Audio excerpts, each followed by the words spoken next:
Rockets! If you're in the Mid-Atlantic and looking for your next toy, I really hope you check out Blue Ridge Power Sports located in Harrisonburg, Virginia.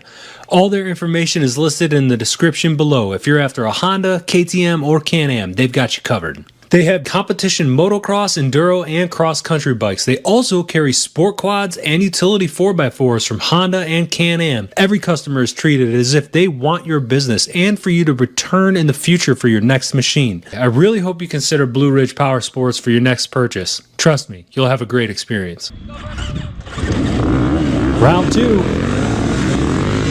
This is the Knockdown race, Virginia Championship Hare Scramble Series. 2024. This was supposed to be round 1, but weather made them reschedule the race. So I'm still taking it easy. I just have a lot more responsibilities these days, so I can't really afford to be going down in the first corner. Plus, I'm one of the slower ones in my class anyways. So I was second into the woods. I think I ended up finishing like 11th in my class. Not a bad day. I kept it on 2 wheels the whole time, again for the second time ever. That felt pretty good. Definitely not a sign of me improving, just a sign of me just being a little bit more careful with my decision making, not pushing it so hard. Man, fantastic weather yet again. Amazing course yet again. I know I say this about every single track these days, but we're just lucky to be racing in Virginia. Yeah, so that guy was given the big wide sweeping motion to try and get a better line through this rutty section, and sure enough, that worked out really well. That section ended up getting pretty chewed out later on. I think I have a couple clips of lap 2 and 3. A lot of these open transfer sections too, whatever you want to call them. Farm roads, gravel roads. A lot of dirt, a lot of gravel, a lot of really loose dirt that kind of piled up in spots. Some of this was really smooth, some of it was a bit choppy, but the worst part was some of the big hunks of gravel. Yeah, there's Tim, my good buddy. He had a wild little excursion. I ended up beating him this race, technically, because he's way faster than me, but just because he and several other riders took a wrong turn, and they ended up backtracking a little bit on accident. So, I beat you, Tim. What now? I felt great in this race though. The first race really wiped me out physically, like just my quads, my triceps. I don't know, I had to wake my body up. But this track though, it's pretty choppy, right? It's a course that's been raced many times in the past, so you know, you're standing up a lot because there's just so many acceleration and braking bumps. But yeah, I felt great afterward, surprisingly. Another really fast transfer section. This one's nice, smooth dirt for the most part. But we'll show some of the big gravelly ones later where they have chunks of rock about the size of like your fists, or maybe like a baseball or something. This is just an amazing track. I want to say this is one of your fan favorites. Pretty tight pine trees right through here, but some sections there were like good spots to pass, like right here there's alternate lines you could take, but then other sections you could get caught behind people and you'd have to stay there behind them for, you know, maybe a couple minutes or so, just because some of those sections were pretty tight, tiny saplings and things. You just could not make a safe pass.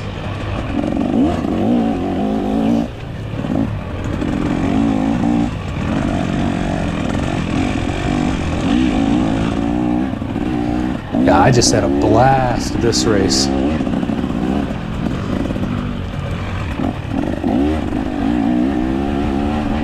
Definitely got a little bit better at tighter woods riding. I can get way tighter than this, but... And of course, I cut out like the super slow sections. That's Brandon ahead of me.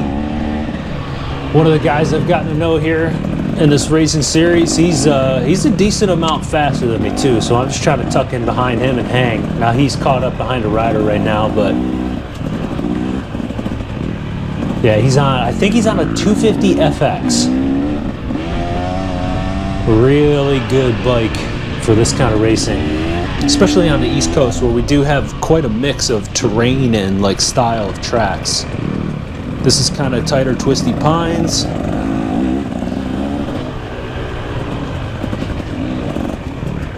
And we were chatting after the race how this is where you can really make up time. Oh yeah, so this little section, I never saw that little right-hand side line that person just took through there. Somehow I missed it all 3 laps.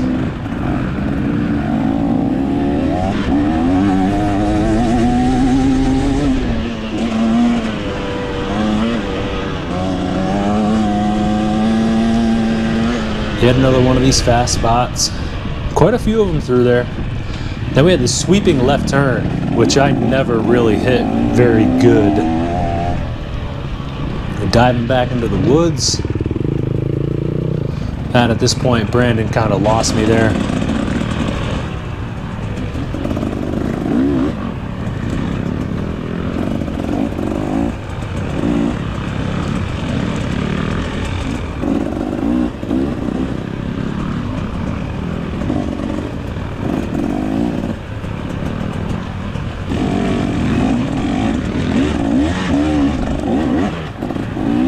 No super technical sections. There were just a few like muddy spots where the ruts started getting real deep. And because of the trees and everything, you kind of had to be pretty selective with your lines. This was a nice, really fast spot through here. You could really open it up and cruise.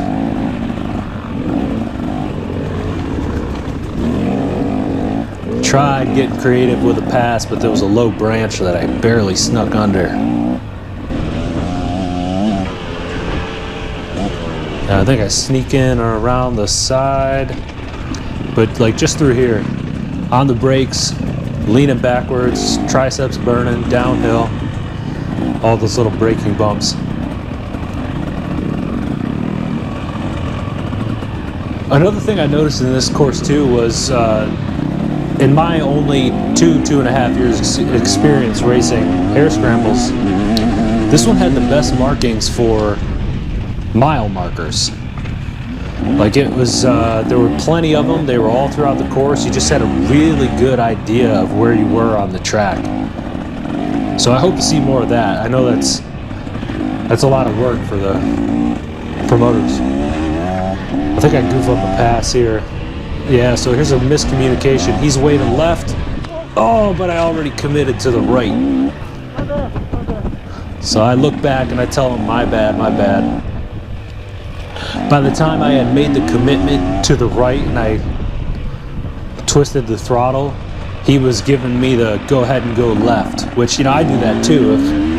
If I got a rider coming up behind me, you know, I'll indicate to them which side to pass on. Just a little bit of a mistiming, miscommunication thing. It happens. But we're both all right. Thank goodness. That was a close one. Lap 1, feeling good. I was listening to some Sublime on the way in. I just knew I was going to gel with this course. Here's a section where it's hard to tell in this video, but big chunky rock. You definitely had to like lean back and just stay on the gas and stand up, because one of those things kicks your tire. Here's a little lesson of what not to do. So coming up here, I'm going to poke a little bit of fun at a fellow rider, but I just hope you know it's just all in teasing. I'm not out here to actually make fun of people. I only do that to myself. But it's really hard to hear on camera, but that dude was yelling, "Let me pass, let me pass, let me by, let me by." It was just weird. And when you hear something like that, you're thinking, oh my gosh, this must be the overall leader on my butt coming through. No, just some dude. He does it to the guy ahead of me too. You're yelling that loud. Yeah, and I'm just saying, you better be riding faster than that if you're yelling like that. So he does it to the person ahead of me there, and because he's like screaming at the top of his lungs, they pull off immediately. Again, like, I thought this was someone competing for like the top overall spot. But it's not. Here I am, still on the dude's butt. So the lesson here is, do not scream, let me pass, let me pass, let me by, let me by. If you are not that fast, I know you're not that fast because I'm hanging with you and I am not that fast. So again, I'm just teasing, but I am just saying, minutes later, I'm still with you. I'm still with you. I'm still with you. That's still you up ahead right there. And I'm still with you. Still later, I'm right here with you. You haven't gone anywhere. So next time I hear that, I will definitely not be moving over. But if you give normal revs or a woo-woo, yeah, I'll happily pull over for you.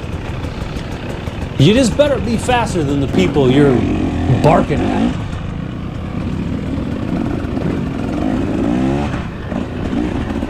Again, just teasing. It's not like he's out there being a jerk or anything. More funny than anything else. I was definitely having a good laugh as I was trailing by. Another one of those really fast sections. Diving straight into the woods. This is a spot where it was kind of beat up, kind of chewed out, lots of little whoops and stuff. So I'm trying to hug like the side of the trail, but one of the things you had to be really careful of is there's these tiny little stumps that stick out of the ground about 2-3 inches. So I was really nervous about clipping one of those. And here's a spot where I just take a horrible line. I did that, I think, 2 out of the 3 laps through there.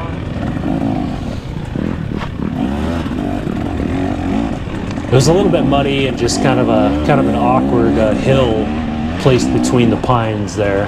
Gotta get up in here. Yeah, I'm just hollering at myself. I gotta get up a gear and lug this tree hunting. Another person helping out by pointing out the good lines. Appreciate that.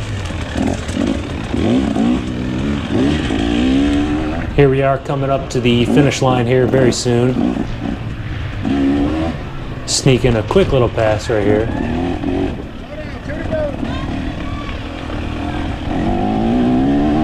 Lap 1 feeling real good through there.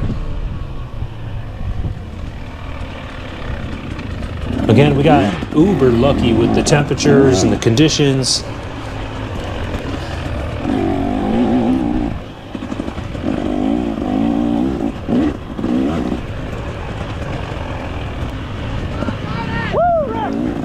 Rex Ellis, one of my racing buddies' dads, just rooting us on.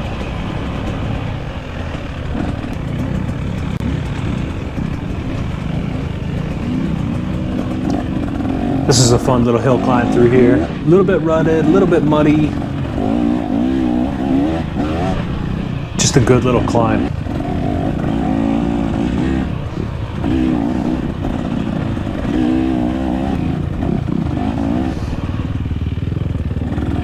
Yeah, a little tricky through here. A little bit of rerouting, I think, maybe. Or maybe I'm just reading that wrong, but started getting extra sloppy through there.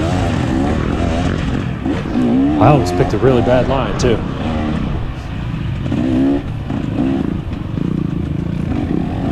I did a lot more standing this race, too.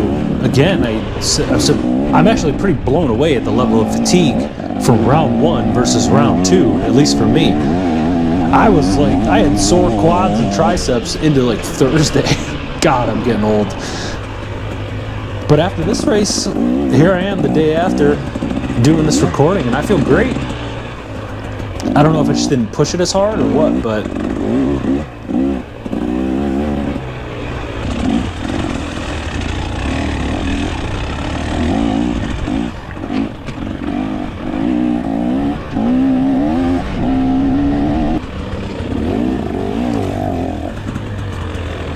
yeah, I took a wrong turn here. I couldn't even figure out how that happened.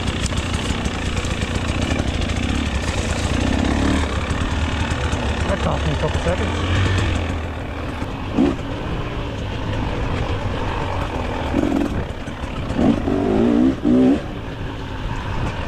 Bit choppy, but smooth and fast at the same time. Kind of weird. Like, I'm sure the afternoon A's and B's were flying through there, regardless of the chop and the whoops. I really do like this 2024 300 XCW suspension too. I think they're the exact spring forks. I think that's what they are. I remember I had a 22 300 XCW, the TPI bike that had the Explorer fork. So yeah, I don't know why I overshot that. Limbo underneath the banner. Get back on the course here. But yeah, those Explorer forks, they were spring forks, but they were ultra soft. Probably much better for hard enduro, but not really for Hare Scramble racing. I feel like for this 2024 model, it's a bit stiffer. And it's just right at that sweet spot where you can blast through some choppy stuff, maybe hit some jumps, but it's also a little bit more plush and more forgiving. Yeah, this section before scoring, pretty technical, not technical, pretty, there was a lot of options for like line choices and stuff too. And then you got these, yeah, here's a way to add time to your lap time. Almost run into a tree, stall your bike, and then almost rip through a banner and a metal stake. A couple silly sections like that out there, but yeah, I'm absolutely loving this bike suspension. So final lap, again, feeling really good at this point. Somehow my right hand guard got twisted down. I must have clipped the tree or something. Really fun course too. And I was pretty slow through here. My laps were about 33 to 34 minutes. But my goodness, it felt like 15 minutes per lap. Great variety.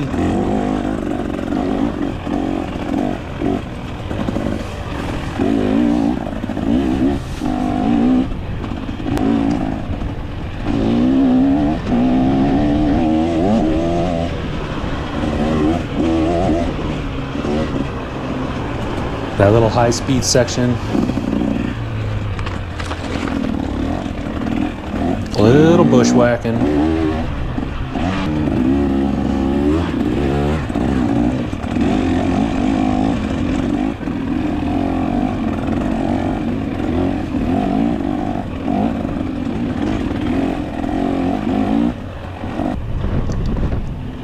So this rider, I think, is 14T. We had a cool little battle, so a different class, but we had a fun little battle here on the final lap. You know, we're both a little bit tired, probably both in the zone pretty good. We already passed back and forth, I think a little bit in lap 2, if I'm not mistaken, but obviously I cut a lot of this out, but we were going for a good, I want to say 10 minutes.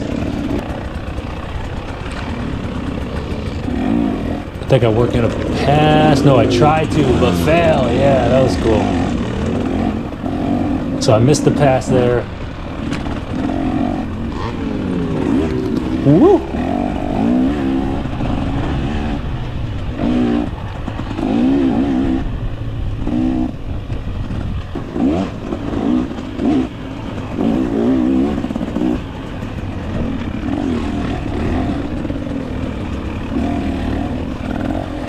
Was definitely trying to push the pace a little bit.